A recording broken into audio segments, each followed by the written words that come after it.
Bon, on va parler de l'épisode de cette semaine de Tokyo Revenger, qui était une dinguerie. Franchement, je vais pas passer par quatre chemins, c'était une dinguerie. Et déjà, dès que t'as un épisode qui commence par l'opening, alors que d'habitude l'opening vient au milieu, faut savoir que dès le début de l'épisode, ça va être straight business. Et là, on a eu le plot twist. Kakusho certes a été atteint par balle, mais après Kisaki a encore voulu tirer sur Kakusho. Et qui est arrivé? Qui s'est interposé? Izana. Contre toute attente, Izana s'est sacrifié pour Kakusho. La scène était belle. Franchement, je ne veux pas vous mentir, la scène était belle. Mais c'est ce qui s'est passé quand Izana était en train de mourir qui, moi, m'a vraiment touché, pour être honnête. Franchement, parce que là, tu as vu un Izana faible. Tu as vu un Izana vulnérable qui, en fait, était en train de se rendre compte que non seulement il ne se sentait pas forcément seul, il appréciait Kakusho, mais que tous les gens autour de lui se sont rassemblés, pas pour l'utiliser, mais parce qu'ils étaient attirés par son charisme. Et donc là, en fait, c'est même que Izana en vient à cette conclusion. C'est au moment où il est en train de mourir qu'il se rend compte que finalement, en fait, il n'était pas forcément seul. Mais ce sentiment-là est vite, en fait, obscurci par le souvenir qu'il avait de sa mère. Sa propre mère l'a rejeté. Enfin, on a compris que c'était pas sa mère finalement, que c'était juste, elle a juste récupéré par pitié parce que son ex a eu un enfant avec une autre femme, voilà, donc elle a récupéré l'enfant, puis voilà, donc même Isara n'était même pas le vrai frère de Emma, ni le vrai frère de Mickey, Shinichiro et tout le travail là. Donc déjà, le mec, il est parti du principe qu'il était tout seul, qu'il n'avait pas de famille, et c'est ça qu'il a, et ce sentiment-là, en fait, l'a accompagné jusqu'à cette dernière seconde. Jusqu'aux dernières secondes de Izana, en fait, même s'il a compris, en fait, qu'autour de lui, il n'était pas tout seul, il se sentait quand même tout seul. Parce qu'il lui aura manqué quelque chose. Cet amour familial-là. Que Shinichiro a essayé de lui apporter, qu'on le veuille ou non. Mais, tu sais, il y a entre... je vais pas dire le factice, mais il y a une différence entre l'artificiel et le réel. Izana, il lui a manqué une véritable famille.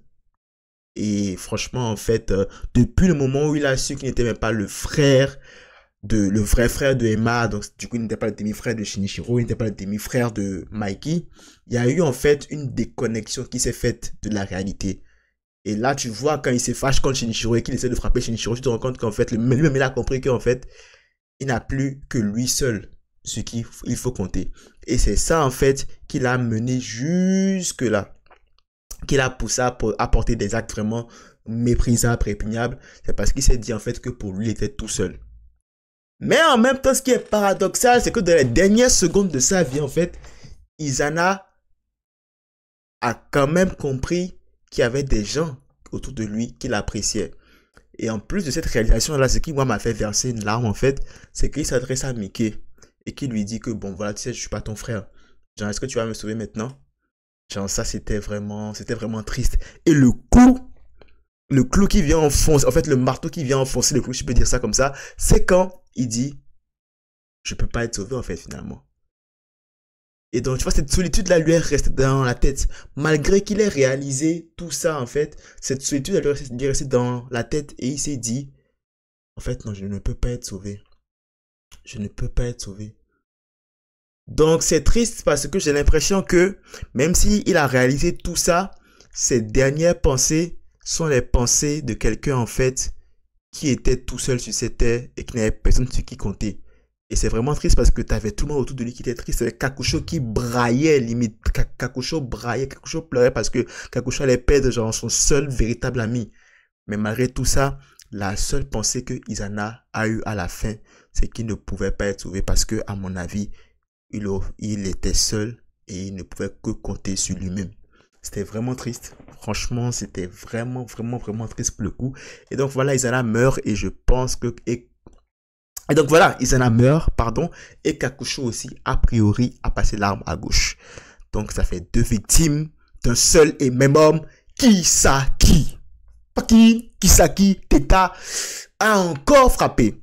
Et ben là, il ne sortira pas comme ça parce que direct, Takemichi a décidé de le prendre en poursuite. Hanma a voulu le sauver, on croyait qu'elle allait s'en tirer, mais non.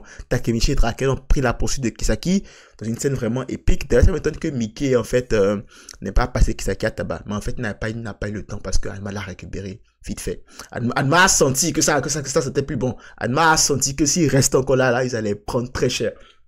Bref, donc là, t'as Kisaki et Adma qui sont en train de fuir et t'as Draken et Takemichi qui sont à leur poursuite.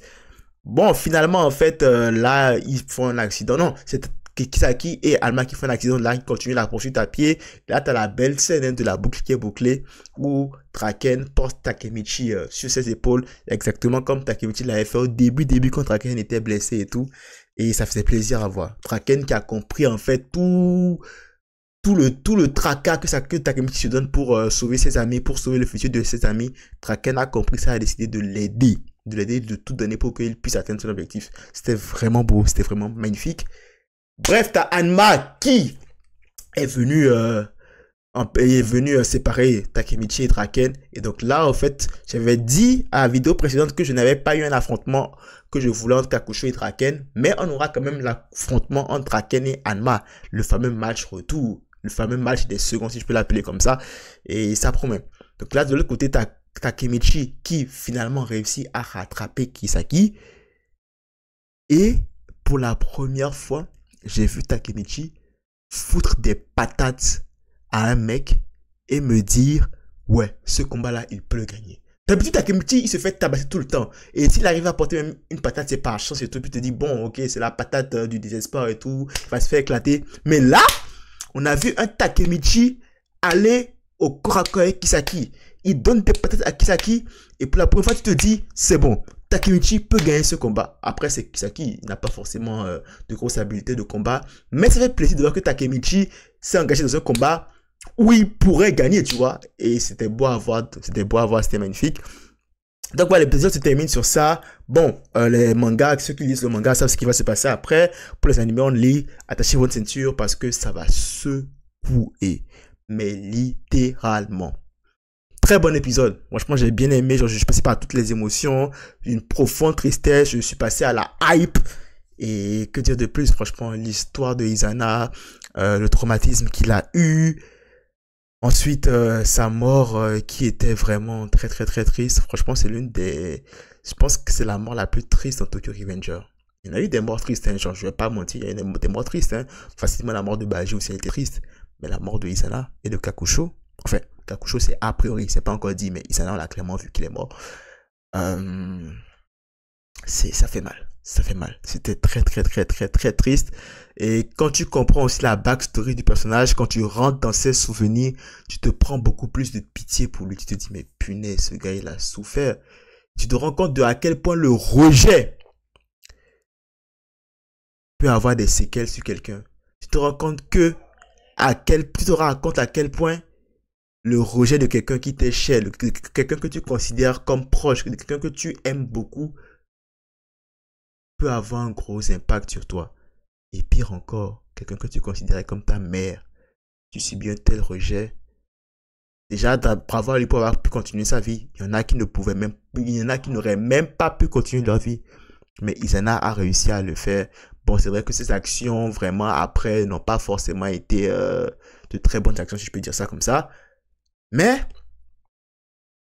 il a quand même pu se relever, tu vois. Ce qui n'était pas évident.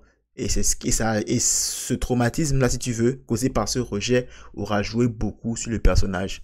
Et finalement, le voir comme ça, rempli de regrets, de tristesse, de chagrin, de solitude, dans les derniers instants de sa vie, c'était incroyable. Et oui, avant de finir aussi, il y a eu cette scène-là. Cette scène-là aussi qui m'a poigné le cœur.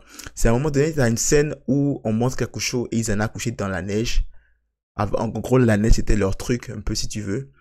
Et à la fin de la scène de mort là, t'as les deux qui sont couchés côte à côte, baignés dans leur sang qui se rejoignent et la neige qui tombe. Autant c'est symbolique de leur amitié, genre à toute épreuve, genre même dans la mort ils sont ensemble, autant c'était triste. Ces gars nous demandaient jusqu'à être heureux de pouvoir vivre une vie normale, une vie où ils auraient pu réaliser leurs ambitions. Tu les voyais parler d'ambition, même si c'était des ambitions de conquête, de gang et tout. C'est pas grave, c'était des jeunes qui étaient pleins d'ambition, qui étaient pleins d'énergie, qui avaient la joie de vivre parce que leur ambition les motivait à vivre, tu vois. Genre, quand ils parlaient de leurs ambitions, ils avaient genre les yeux remplis d'étoiles. Et les voir finir comme ça, franchement, ça fait mal. Ça fait vraiment, vraiment, vraiment, vraiment, vraiment mal. Puis voilà quoi, c'est ça qui a fait la magie de cet épisode. Le fait que on soit rentré en profondeur dans les personnages de Kakusho et Izana, qu'on voit leur backstory, qu'on voit leur rêve, qu'on voit leur déception, qu'on voit leur tristesse, et qu'on voit surtout le lien qui a uni ces deux gars-là, ces deux bros-là. Ça a fait la magie de l'épisode, hein. Ça a fait la magie de l'épisode. Après, tu es passé par toutes les émotions. Puis juste après, t'as la hype parce que Kisaki va sûrement se faire exploser. Donc, l'épisode était parfait. Franchement, très, très, très, très parfait. Et voilà, c'est tout ce que j'avais à dire, hein. N'hésitez pas à me dire dans les commentaires ce que vous avez pensé de l'épisode. Et voilà, quoi.